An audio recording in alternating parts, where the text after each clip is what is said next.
भतीजियों से, भांजियों से, चाचा से, भैया से, सबसे ये कहना चाहता हूं कि जब आप इलेक्शन आएगा आप सबसे बड़े हिंदू माने जाओगे। इलेक्शन खत्म आप नीच जात के माने जाओगे। इस चीज को मानना है नहीं मानना है?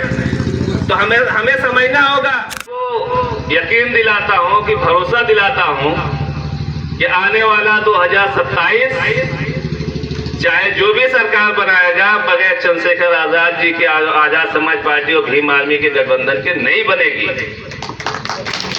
लेकिन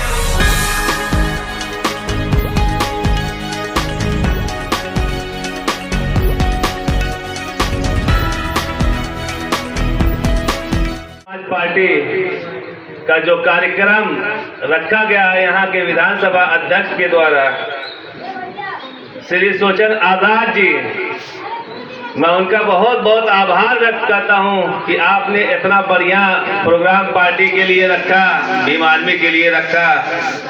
मैं अपने आजाद समाज पार्टी परिवार की तरफ से, अपने मंडल की तरफ से और जिले की तरफ से आपके गांव वालों को और आपको बहुत बहुत आभार व्यक्त करता हूँ और बधाई देता हूँ कि आपने जो एक अच्छी सोच दिखाई अपनी पार्टी के प्रति और संगठन के प्रति।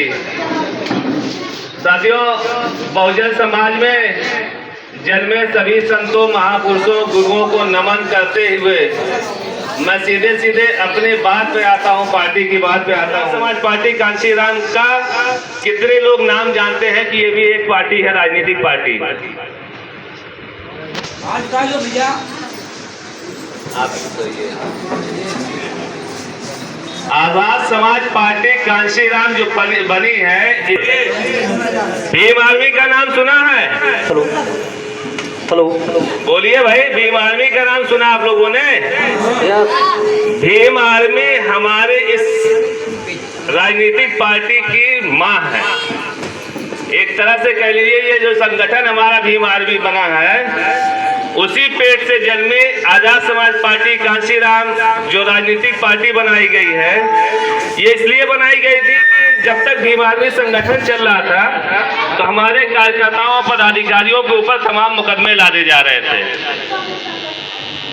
और उसमें तमाम लोग बेगुनाह जो अपनी आवाज को बुलंद करते थे, हमारी बहन बेटियों के साथ जो रेप होता था, किसी भी चीज को लेकर बहुजन समाज के लोगों को, खासकर 85% के लोगों के साथ जब अन्याय होता था और उस अन्याय के खिलाफ अगर कोई आवाज अपनी बुलंद करता था तो वो पार्टी, वो संगठन सबसे पहले अगर आता था कोई पूरे भारत में, तो भीम आर्मी।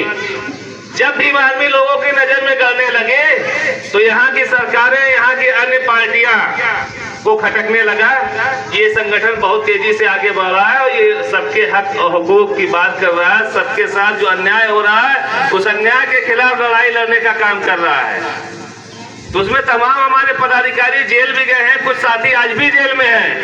माननीय राष्ट्रीय अध्यक्ष भी जेल में थे, 18 महीने की जेल काट के आए हैं और उनके साथ तो इतना जुल्म किया गया है कि उनको इतना मारा गया है कि उनकी पुलिस की लाठियों से उनकी रीढ़ की हड्डी में गैप आ गया है। आज भी उनका इलाज चलता है। किसके लिए? इस बहुजन समाज के लिए। वो बहुत ही बड़े घराने से नहीं थे, ये बहुत बड़े पैसे वाले नहीं थे। आज तो बाबा साहब की देन है कि हमारे पास इतने अच्छे अच्छे घर हैं, सच छिपाने के लिए जगह है। लेकिन जो व्यक्ति जिसको हमने लीडर माना है, उनके पास तो मुझे लगता है एक सीमेंटेड छत ढंग की नहीं थी, पतरा था, सीमेंट का जो पतरा आता है उस पतरे का घर है और उस माँ ने उसी घर में उनको जन्म दिया और पाला।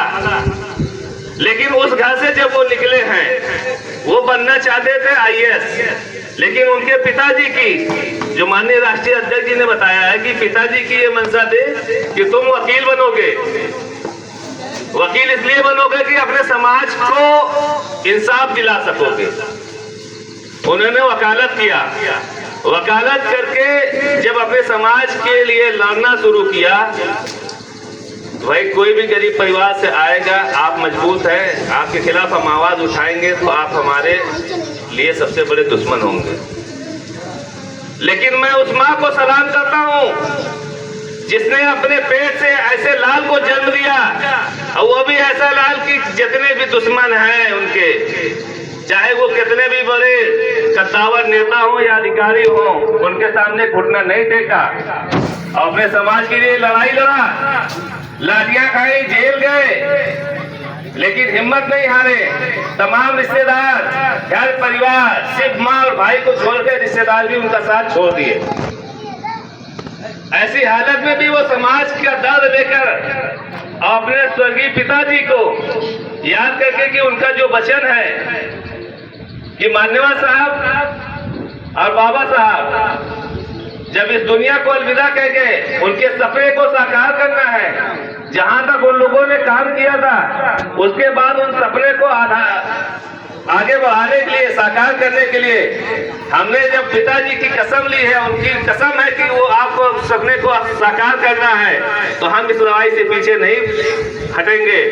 तो जो नारा लोग देते हैं कि बाबा साहब तेरा मिशन अधूरा, हम सब मिलकर करेंगे पूरा, भैया कब करोगे मिलकर पूरा?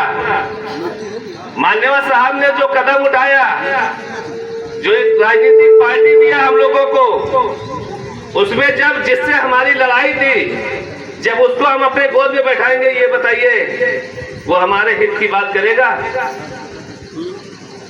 कहीं बता दीजिए उस पार्टी के लोग बहुजन समाज के लिए लड़ते हैं। तमाम हत्याएं डेली होती हैं। अभी हमारे फूलपुर विधानसभा में डॉक्टर साहब एक हत्या, एक मजदूर बहुत ही गरीब, उसके पास रहने को घर नहीं, खाने को खाना नहीं, अपनी मजदूरी चारपाई बीनकर, चारपाई की मजदूरी बीनने की गया मजदूरी मांगने, तो मजदूरी के उसके बदले में उसको क्या मिला है? लाठियां मिली हैं, और इतनी लाठियां मिली हैं कि वो आज इस दुनिया को अलविदा कह गया लड़ते लड़ते 14 दिन के अंदर। ये है बहुजन समाज की सच्चाई। और हम समझते हैं कि नहीं, बहुजन समाज बहुत आगे चला गया। मैं अपनी माताओं बहनों से, खासकर अपनी बच्चियों से, भतीजियों से, भांजियों से, चाचा से, भैया से, सबसे ये कहना चाहता हूं कि जब आप इलेक्शन आएगा, आप सबसे बड़े हिंदू माने जाओगे। इलेक्शन खत्म, आप नीच जात के माने जाओगे। इस चीज को मानना है नहीं मानना है? तो हमें समझना होगा, शिक्षा वो चीज है जो शिक्षा को पढ़ेगा, जो शिक्षा लेगा, जो शिक्षा को अच्छी भली बात समझेगा, वो दहाड़ेगा। आज शिक्षा से दूर करने के लिए, क्योंकि हमारे बहुजन समाज के तमाम जो गरीब परिवार के लोगों जो नहीं पढ़ा पाते थे, सरकारी स्कूल सरकार ने बनवाई थी, वहां से शिक्षा प्राप्त करके ये हमारी बहन बेटियां, जो अभी हमारी बच्ची थी कविता पढ़ रही थी बाबा साहब के लिए, ये ज्ञान ही तो है, इसका हौसला तो है। इसके जज्बे को भी मैं सलाम करता हूँ कि अभी से अपने जज्बे को दिखा रही है, अपने हौसले को बुलंद कर रही है। लेकिन इन मनवादियों को ये भी चीज अच्छी नहीं लगी।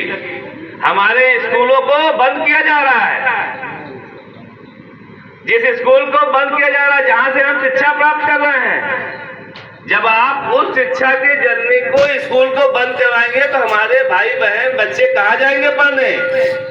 जब सरकारी स्कूल को आप बंद करवा दोगे, किसी ने आवाज उठाई? सबसे पहले इस चीज की आवाज किसने उठाया? तेज से बोलिए। तो अगर एक व्यक्ति अपने जान की परवाह किए बगैर, अपने घर परिवार की परवाह किए बगैर, अगर अपने समाज को इंसाफ दिलाने और न्याय दिलाने का काम करने के लिए दिन रात एक कर दे रहे हैं, 6-6 महीने अपनी माँ की जो शक्ल नहीं देख रहा हो, करीब से हो सकता है मोबाइल के द्वारा देख रहे हो, वो किसके लिए कर रहे हैं? हमारे आपके लिए, समाज के लिए ना। तो क्या हमारा इतना भी हक नहीं बनता कि हम उस नौजवान साथी का, उस राष्ट्रीय अध्यक्ष जी का, उस सांसद का हौसला बढ़ाएं, उनकी जो पार्टी बनी है उसको मजबूत करने का काम कर रहे हैं? हम अपने भाइयों से ये पूछना चाहेंगे जो पढ़ रहे हैं, खासकर अभी जो कक्षा 1 से लेके या ग्रेजुएशन कर रहे, पोस्ट ग्रेजुएट होंगे, साल में 2 एग्जाम आते हैं हम लोगों के, उसमें तो 3 आते थे, तिमाही, छमाही, सालाना। अब आते हैं 6 मंथली और फाइनल। तो आजाद समाज पार्टी को मजबूत करेंगे लोग। आजाद समाज पार्टी का चुनाव निशान क्या है? फिर से बताइए। चंद्रशेखर आजाद जी किस पार्टी के राष्ट्रीय अध्यक्ष हैं? भीम आर्मी किसकी है? भीम आर्मी किसकी है? संस्थापक कौन है? अभी डॉक्टर साहब ने कहा, तमाम लोगों ने कहा कि हमें 2027 में सरकार बनानी है, अगर हमें आजादी चाहिए इन मनवादियों से। तो मैं आप लोगों से बहुत कुछ ना करके बस 1-2 लाइन की बात करके अपनी बाड़ी पर विराम करूंगा कि 2027 के पहले हमारा हाफ ईयरली एग्जाम आने वाला है 2026 में, जो कि जिला पंचायत सदस्य उसमें चुने जाएंगे, जिसको कहते हैं महाप्रधानी का इलेक्शन। जिला पंचायत का जो चुनाव आने वाला है, इस चुनाव में आजमगढ़ जिले में 88 सीट है जिला पंचायत की। अगर इस जिला पंचायत के चुनाव में हम 88 में से 50 सीट अपनी जितवा ले आजाद समाज पार्टी घासीराम की, तो मैं आपको यकीन दिलाता हूं कि भरोसा दिलाता हूं कि आने वाला 2027 चाहे जो भी सरकार बनाएगा, बगैर चंद्रशेखर आजाद जी के आजाद समाज पार्टी और भीम आर्मी के गठबंधन के नहीं बनेगी। लेकिन हमारे जो पदाधिकारी है, छोटे स्तर से लेके बड़े स्तर तक, लेकिन मैं बड़े स्तर के पदाधिकारियों को इसलिए नहीं मानता कि हमारी जो कड़ी है, राजनीतिक कड़ी है, जिसको पार्टी को जो गतिमान देते हैं, जो स्टैंड करते हैं, वो सबसे बड़े पदाधिकारी और सबसे ही मजबूत और क्रांतिकारी पदाधिकारी होते हैं बूथ स्तर लेवल के। बूथ स्तर लेवल के जो पदाधिकारी बूथ अध्यक्ष होते हैं या ब्लॉक अध्यक्ष होते हैं, ये लोग जो है हमारे रीढ़ की हड्डी होते हैं, यानी पार्टी के रीढ़ की हड्डी बूथ स्तर के पदाधिकारी हैं। ये नहीं रहेंगे तो हमारी पार्टी नहीं खड़ी हो पाएगी। इसलिए हमें एक बूथ पर 20 यूथ तैयार करना है। आजकल बीएलओ सब टहल रहे हैं वोटर लिस्ट लेके, ये भी सुन लीजिए ध्यान से। अगर हम लोग सोते रह गए तो हम लोगों का भी वोटर लिस्ट से कट जाएगा नाम। फिर जब इलेक्शन आएगा, वोट पोलिंग का दिन आएगा, तो हम अपने लिस्ट में जब नाम नहीं पाएंगे तो कहेंगे कि हमारा नाम कैसे कट गया। इस पे भी बहुत ध्यान पूर्वक एकदम दिमाग लगा के जहां जहां जो जिम्मेदार जिस गांव का है, बीएलओ को अपने टच में लेके पूरी लिस्ट लेके पूरे घरों के वोट के नाम ना कटने पाए, और जो नाम बढ़ने वाला है उस नाम को बढ़वा के पार्टी को मजबूत करने के लिए आप लोग एक बूथ पर 20 यूथ तैयार करने का काम करेंगे। ज्यादा मजबूत अगर कोई होगा इस चीज को फैलाने के लिए, जागरूक करने के लिए, तो हमारी माताएं और बहनें होंगी, क्योंकि आप लोगों की पकड़ जितनी मजबूत है, मर्दों की पकड़ उतनी मजबूत नहीं है। आप लोग अगर एकता दिखा देंगे, चाह लेंगे अपने बेटे को, अपने भाई को, चंद्रशेखर आजाद जी को मजबूत करने के लिए, उनकी पार्टी को बढ़ाने के लिए, तो 2027 में सरकार आपकी बनेगी।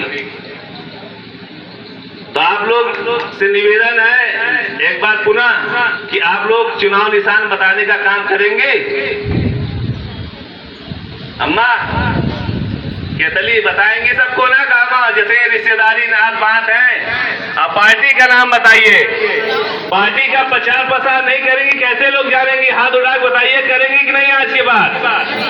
पार्टी का नाम क्या है? धन्यवाद आप सभी लोगों को। मैं अपनी बारी पे विराम देते हुए एक बार पुनः आप सभी लोगों का आभार व्यक्त करता हूं।